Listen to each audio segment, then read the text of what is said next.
So a black girl clotheslines a white girl on the basketball court, was ejected from the game, and then immediately tweets out white privilege. The claim is so outlandish, I don't even know how to like rebut it or like what commentary to provide, because in what world does it make sense, right? Then you have Sports Illustrated with this headline after the game. Let me just remind you what Sophie Cunningham said. Actually, I'll just put it right here. This is what Sophie Cunningham said regarding protecting women's sports. That is it. Nothing more, nothing less. So I guess this is the price of standing for women and for girls. And what, we all just have to like accept it as karma? No, this is assault far beyond what is normal on a basketball court. And who would be surprised if I told you that DeJounte Carrington, the woman who did that to Sophie, is the same woman who did this to Caitlin Clark. One more time, just in slow-mo. Oh yeah, that pesky white privilege. Final thoughts. The WNBA is a joke. Sophie Cunningham is an icon, and black people like DeJounte Carrington can, in fact. Yes, not everything that happens to you is race related. I see a lot of people linking this to race. This is not true. Sometimes we should be responsible for our actions, not linking it to this. I understand people play this game every single time. Sophie Cunningham was assaulted on the basketball court today, and then the woman who assaulted her, DeJounte Carrington, immediately went on Threads and tweeted out white privilege at Indiana Fever. Here's a look at the flagrant 2 that got DeJounte kicked out of the game, which is the most flagrant 2 foul I've ever seen in my life. She wound up, she didn't even go for the ball, she hit Sophie Cunningham in the head.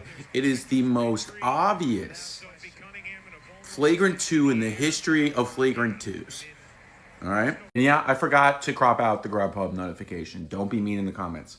DeJounte goes, Thread says white privilege. The WNBA is hilarious. It's unbelievable. They give us headlines every single day. Yesterday, not even 24 hours ago, Enes Kanter declared for the WNBA draft. And it's already old news. DeJounte was just involved in a situation where she exposed her ex for cheating on her with rookies on the team that her ex was on, Alyssa Smith. It's the funniest league in the world. She assaulted Sophie Cunningham and then went on Threads and said white privilege. In any league, that is a flagrant 2.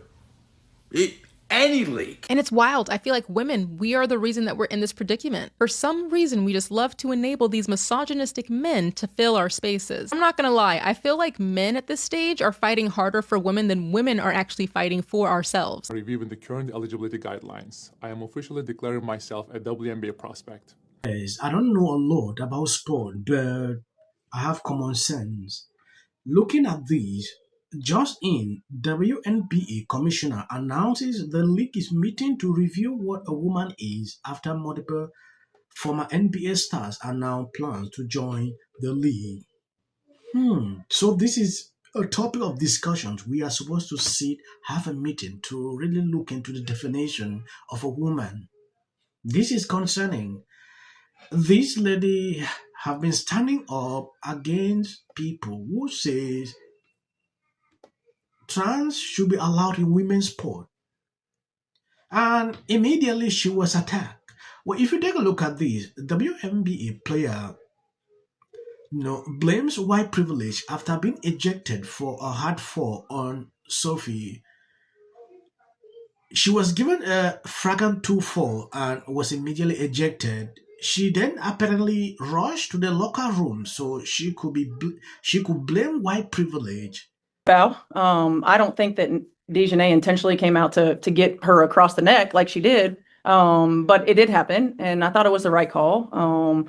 But you know, one of the things about Nay is that she's going to play her butt off, man. She's going to compete. Nobody's going to go walking in for a layup, and so I don't oppose the hard foul. But I also don't think that she intentionally went for the neck.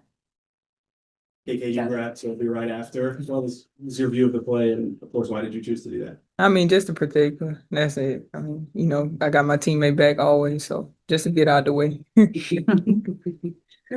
Gotta ask about her response. She went in and she got on social and said white privilege. after her getting Who did this? Dejanay did.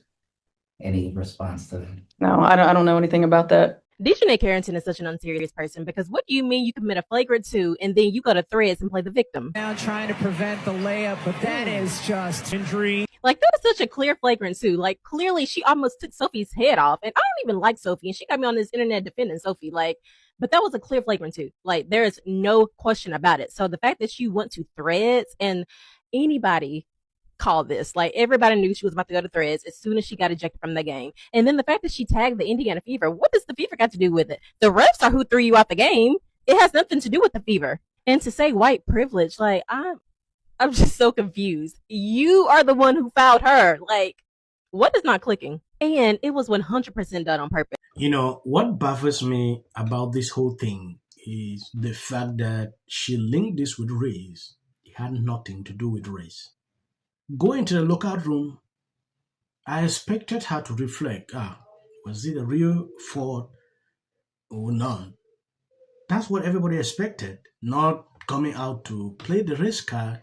It has always been like this, and to me, it gets me on my nerves when I see people always bringing this card every time when something happens to them. Poked in the eye by Dejanay Carrington. It happened in the first quarter when Clark tried passing the ball to her teammate Aaliyah Boston, but Carrington poked Clark in the eye while trying to deflect the pass. No foul was called, but Clark had to take a second to regain her composure. In the third quarter, Dejanay was defending Caitlin again when Caitlin hit Dejanay in the head, knocking out one of her contacts. No foul was called, but Dejanay had to take a second to put her contact back in. This clip of Angel Reese is going viral for her awkward reaction towards famous actor and Caitlin Clark superfan Jason Sudeikis. In the middle of a timeout during the All-Star game, Jason Sudeikis went up to Angel Reese's team, giving a speech while shaking everyone's hands except Angel Reese's, as she looked unamused. That's because back in 2023, when Caitlin Clark beat Angel Reese in the March Madness, Sudeikis was in the stands doing the "you can't see me" hand gesture, trolling Angel Reese for doing the same gesture to... You can see it clearly. She was not targeting the ball. Creating division and getting rewarded for it has to be called out, and everyone see what is going on.